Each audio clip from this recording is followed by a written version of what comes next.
Ubisoft might be facing a ton of heat for Star Wars Outlaws and Assassin's Creed Shadows, but it might actually be Skull and Bones that is really destroying this company. So claims the latest rumor from Endymion, where he shared that Skull and Bones cost Ubisoft potentially between $650 million and $850 million.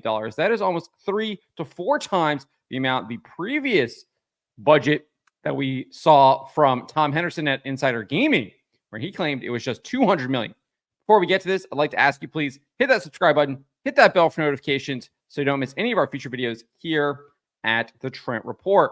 Roll this up over at thatparkplace.com. We'll have the link in the description below. And this is, like I said, from Endymion. He claims that Skull and Bones cost between $650 million and $850 million.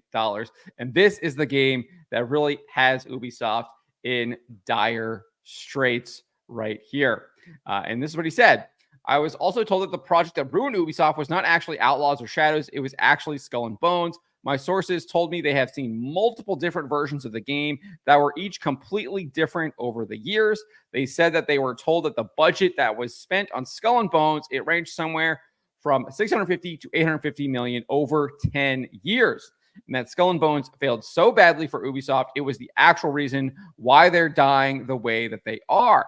It's not actually Outlaws and Shadows, if you can believe it. So they sunk a legendary amount of resources into that game, and it clearly did not work out for them at all.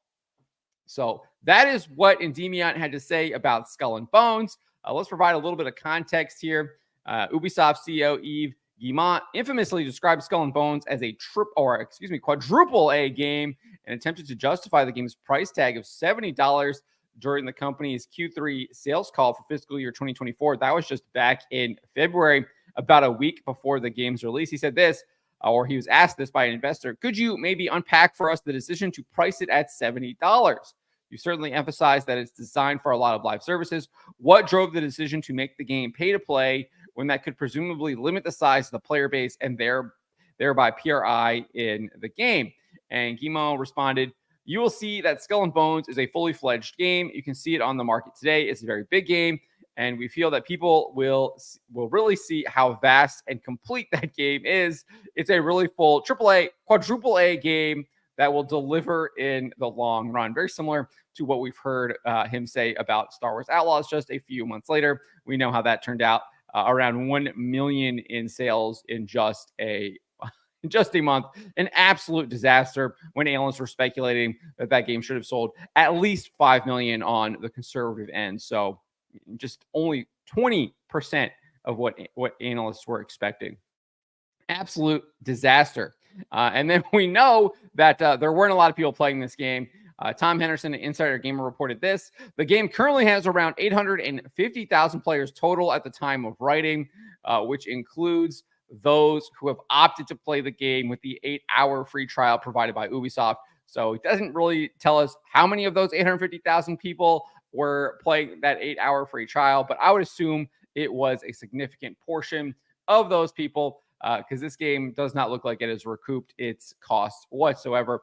He claimed, as I said earlier, that Ubisoft spent around $200 million on the game, and they don't expect to make it back. So that's what he was saying, $200 million.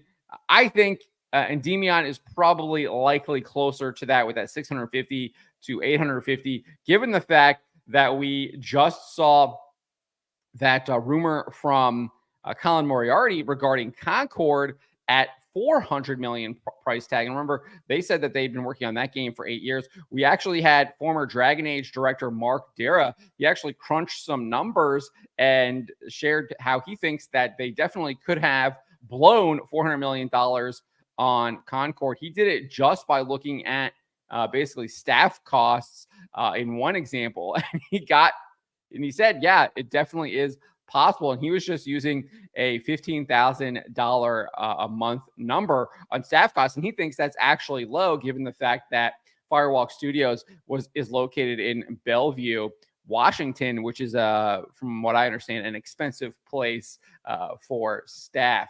So he definitely thinks that that was possible with Concord. And again, that's looking at an 8-year development timeline. Skull and Bones, we're looking at a 10-year timeline. And based on what Endymion is saying, we're looking at multiple iterations of this game. So we're looking at lots of redundancies, lots of money being spent. And as Mark Dara says in his video, which I'll include this link too in the description below. You can also find this obviously on That Park Place. Here's this video right here. He also says that where costs really kind of balloon is when games are delayed, and we know that Skull and Bones was delayed quite a bit. I mean, they did not release this game until this year. Absolute disaster. So I definitely think that that 200 million number is really low.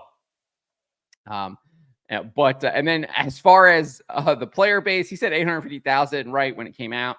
When we look at Steam, obviously it came out in Steam just last, or I guess 2 months ago now, because we're in October, the beginning of October, but it came out at the end of August, middle of August, and you can see it only hit a peak concurrent of 2,615 players. Again, that was 2 months ago, and the most recent peak, I don't know what it is. I haven't looked at it this morning, but it was around 412 earlier this week.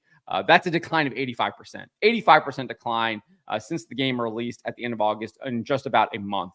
Absolutely terrible numbers. And as they said, it kind of has a live service to it. So they were expecting people to be playing this game, expecting people to be purchasing things in game. And when you don't have people actually playing the game, that limits the amount of people who are going to be actually purchasing it on top of purchasing the game. So an absolute disaster for this game. And then if you actually look at the estimates on SteamDB, it's estimated that only sold between 23,600 and 34,100 copies on Steam. For comparison, that is around Concord levels. That is Concord levels. Concord was estimated to have Steam sales between 20,800 and 25,700. That is how bad this game is. And they likely spent a whole lot more on Skull and Bones than Firewalk and Sony did on Concord. Just kind of putting that into perspective. So absolute disaster here for Ubisoft. And they're paying the price for this. Stock price is now down to $10.40. It has recovered a little bit over the past 5 days. It's gone up, 5% in the past day. You can see that it's gone up about 0.5%. But if we look at the 3 months, you can see fell off the cliff right here, fell off a cliff again, and it's kind of flatlined. Hasn't really recovered that much. You can see 47% decline in just the last 3 months. If we look at year to date, we're looking at a 55% decline. You go back a whole year, we're looking at a 66% decline. And then 5 years ago, 2019, when they decided to make all of the disastrous decisions that they did with Assassin's Creed Shadows, with Star Wars Outlaws around that time, that 2020, 2019 timeframe, we're looking at an 83% decline in the stock price. And a lot of it has to do with bad decisions. They probably should have completely just scrapped Skull and Bones, figured out that, hey, this wasn't working out, shut it down early, not kind of letting those costs balloon. And I think this is the problem that Ubisoft has. They have a massive management problem. They have really bad decision makers. And then they are embracing, obviously, woke DEI hiring policies. So they're getting a bunch of unqualified people in their office making decisions. And it is leading to the death of this company. Because that is what happens when you embrace this ideology. Everything turns to crap, to paraphrase President Donald Trump. But let me know what you guys make of Ubisoft's allegedly spending between $650 and $850 million on Skull and Bones, and their return is literally Concord levels of return here. Obviously, they did have a little bit of a higher peak here, but when we're looking at sales, it is around the same as Concord. Just absolutely disastrous. But let me know what you guys make of this in the comments below. Remember to always be charitable, especially to each other, but to always speak the truth.